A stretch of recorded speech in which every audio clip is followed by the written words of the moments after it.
முகலாய ராஜ்யத்தில் இதை நாம் மிக பெரும் விழாவாக நடத்தி காட்ட வேண்டும். ராஜமாதாவோடு தங்களுக்கு நடந்த கல்யாண நாளிற்கு உங்களுடைய அனைத்து நண்பர்களையும் நிச்சயம் வர வேண்டும் என்று அழைத்திருக்கிறோம்.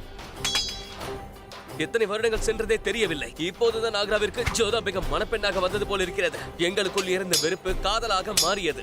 அது இறைவன் கொடுத்த வரமாகும். இனி எந்த ஒரு சக்தியாலும் எங்களை பிரிக்கவே முடியாது. அஸ்ஸலாமு அலைக்கும் ஷஹன்ஷா. கூறுங்கள் ஷேக்கு பாபா.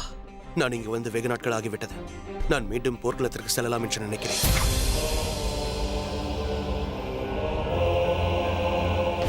நான் ரஹீமானோடு சேர்ந்து போர்க்களத்திற்கு செல்கிறேன்.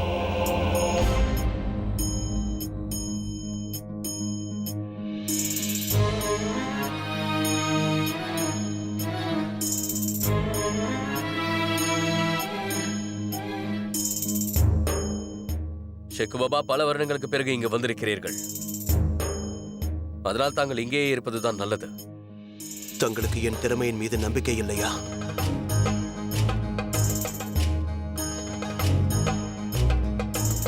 அப்படியெல்லாம் ஒன்றுமில்லை சலீம். எனக்கு ஒரு விஷயம் மட்டும் புரியவில்லை. நீங்கள் மீண்டும் மீண்டும் ஆக்ராவை விட்டு எதற்கு விலக நினைக்கிறீர்கள்? யுத்த காலத்தில் நீங்கள் நிறைய விஷயங்களை கற்றுக்கொண்டுள்ளீர்கள். அதனால் இனி நீங்கள் இங்கேயே இருந்து அனைத்தையும் பார்த்துக் கொள்ள வேண்டும். எனக்கு இங்கே இருப்பதற்கு சிறிதும் விருப்பமில்லை. நான் செல்வதற்கு தாங்கள் அனுமதி கொடுத்தால் நன்றாக இருக்கும்.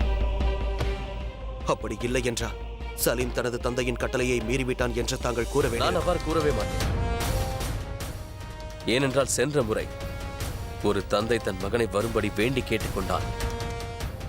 ஆனால் இம்முறை உனக்கு கட்டளையிடுவது முகலாய ராஜ்யத்தின் ஷஹன்ஷா ஜலாலுதீன் முகமது அக்பர். என்னுடைய கட்டளை என்னவென்றால் இனி தாங்கள் ரஹீமோடு எங்கும் செல்லப்போவதிலே இங்கேதான் இருக்கப் போகிறேன்.